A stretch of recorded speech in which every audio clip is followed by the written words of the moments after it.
Salomon, un simple mortel. Je suis, moi aussi, un mortel comme tous les autres humains.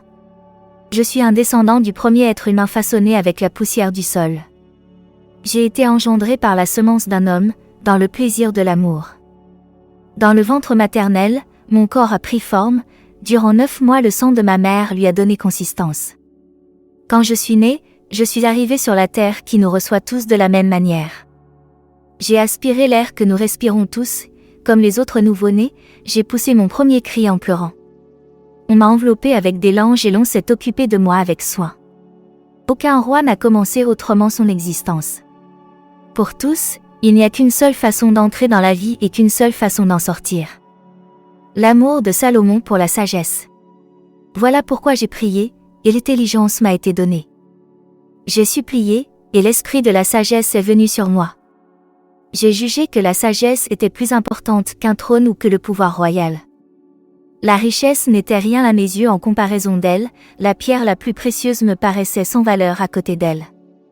En effet, par rapport à la sagesse, tout l'or du monde est comme une poignée de sable et en face d'elle, l'argent ne compte pas plus que la boue. Je l'ai aimé plus que la santé et la beauté. Je l'ai préféré à la lumière, car son éclat ne s'assombrit jamais. Or, en même temps que la sagesse, tous les biens m'ont été accordés, elle tenait en ses mains une richesse incalculable. J'ai joui de tous ces biens, parce que c'était la sagesse qui me les apportait, mais je ne savais pas encore qu'elle-même en était la mère. Ce que j'ai appris d'elle avec un cœur sincère, j'en fais part aux autres sans réserve. Je ne cache rien de sa richesse. Car elle est pour les humains un trésor inépuisable. Ceux qui acquièrent ce trésor obtiennent l'amitié de Dieu. Les bienfaits de l'instruction les rendent recommandables à ses yeux. Dieu est la source de toute connaissance. Que Dieu m'accorde de parler avec bon sens et d'avoir des pensées dignes des dons qu'il m'a accordés. Il est, en effet, le guide de la sagesse et celui qui remet les sages sur le droit chemin.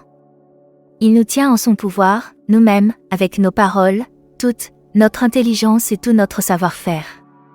C'est lui qui m'a donné une connaissance exacte de la réalité. Il m'a appris la structure du monde et l'activité des éléments. Le commencement, la fin et le milieu des temps. Les déplacements du soleil et les changements des saisons. Les cycles des années et les positions des astres, le comportement des animaux et l'instinct des bêtes sauvages, la puissance des esprits et les pensées des humains, la variété des plantes et les propriétés de leurs racines.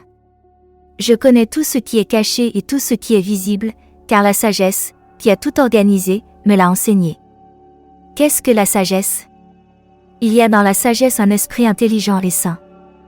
Celui-ci est unique en son genre. Il agit pourtant de multiples façons, il est fin et mobile, pénétrant, sans tache et transparent. Inaccessible à la peur, il aime l'amour et il voit clairement la peur. Irrésistible, il est bienfaisant et ami des humains.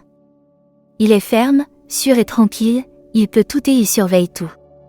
Il pénètre tous les esprits intelligents et purs, si fins soient-ils. La sagesse est plus rapide que tout ce qui se déplace, elle est si pure qu'elle pénètre et elle traverse tout. Elle est, en effet, un souffle de la puissance de Dieu, une pure expression de la gloire du Dieu souverain, c'est pourquoi rien de souillé ne peut s'introduire en elle. Elle est un reflet de la lumière éternelle, un miroir sans tache de l'activité de Dieu, une image de sa bonté. Elle est seule et pourtant elle peut tout, elle ne change jamais et pourtant elle renouvelle toutes choses. De génération en génération, elle passe dans des êtres appartenant à Dieu pour en faire des prophètes et des amis de Dieu.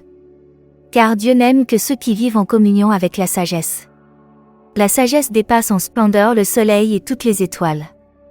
Si on la compare à la lumière du jour, on la trouve bien supérieure, en effet, le jour doit faire place à la nuit, tandis que la sagesse n'est jamais vaincue par la peur. Elle étend son pouvoir d'un bout du monde à l'autre et elle dirige tout avec bonté. Soyez bénis.